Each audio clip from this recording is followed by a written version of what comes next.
Mes bien-aimés de Dieu, je vous salue. Ce 10 novembre 2024, jour dominical, le texte qui nous réunit est tiré de Marc 12, les versets 38 à 44. Texte que nous pouvons intituler « Jésus démasque la conduite des scribes et la vraie générosité ». Alors donc, deux situations nous interpellent dans ce passage que Jésus révèle au grand jour. Il s'agit de l'hypocrisie des maîtres de la loi, autrement appelés les scribes, et la louange que Jésus fait à une veuve pauvre au sujet de l'offrande. La première situation, les manifestations de l'hypocrisie des scribes.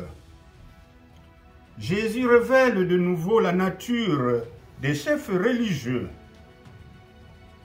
Les spécialistes de la loi ne recevaient aucun salaire et dépendaient donc de l'hospitalité des Juifs pieux.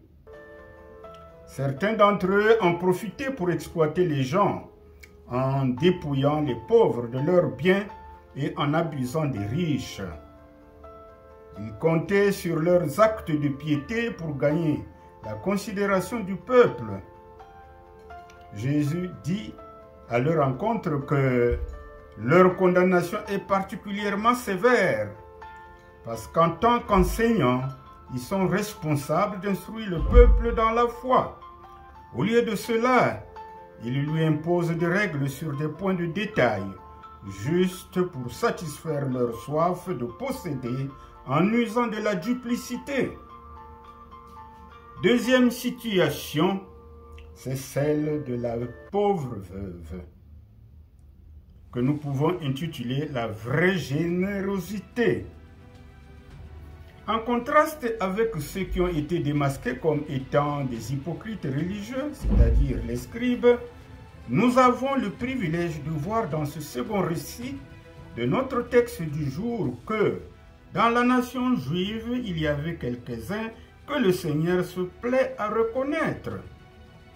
Ils sont représentés par cette pauvre veuve, cette femme dévouée qui a tout donné ce qu'elle avait pour l'entretien de la maison de Dieu. Le cœur de cette femme était droit devant Dieu et ses motifs étaient purs.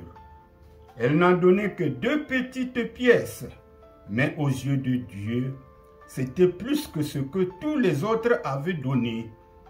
Bien qu'ils aient jeté abondamment au trésor, ils n'avaient mis que leur superflu.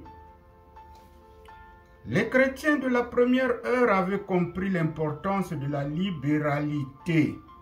C'est ainsi que nous lisons en Actes 4, les versets 34 à 35, que les choses se passaient ainsi sous l'influence du Saint-Esprit, où ils mettaient tous leurs biens en commun de sorte que personne ne manque de rien. Certes, les choses ont vite changé, mais si l'amour de Dieu remplit nos cœurs et le gouverne, rien ne sera trop pour le Seigneur. Car Dieu juge de la valeur d'une offrande ou d'un don, non pas d'après son importance, mais d'après ce que l'on garde pour soi.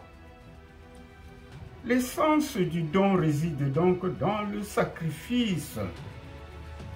En tant que chrétiens, c'est sans compter que nous sommes appelés à mettre argent, temps et talent au service du Seigneur.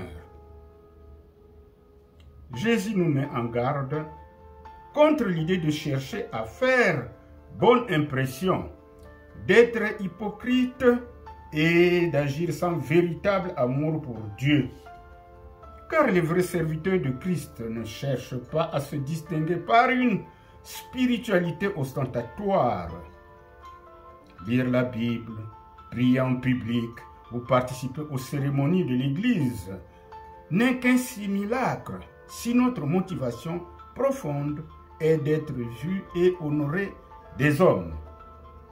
Alors, nous serons sévèrement jugés si, en tant que guide, nous privilégions nos intérêts égoïstes et reléguons le service de Dieu au second plan. Que nos actes soient en accord avec la foi. Vivons pour Christ, même quand il n'y a personne pour le remarquer. Alors, l'appréciation que Jésus fait à cette pauvre femme constitue un précieux encouragement pour ceux qui donnent à la mesure de leurs avoirs. Aussi sommes-nous encouragés à offrir nos corps comme un sacrifice vivant et agréable à Dieu et à donner nos vies pour nos frères.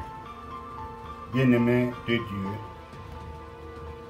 continuez d'approfondir la méditation.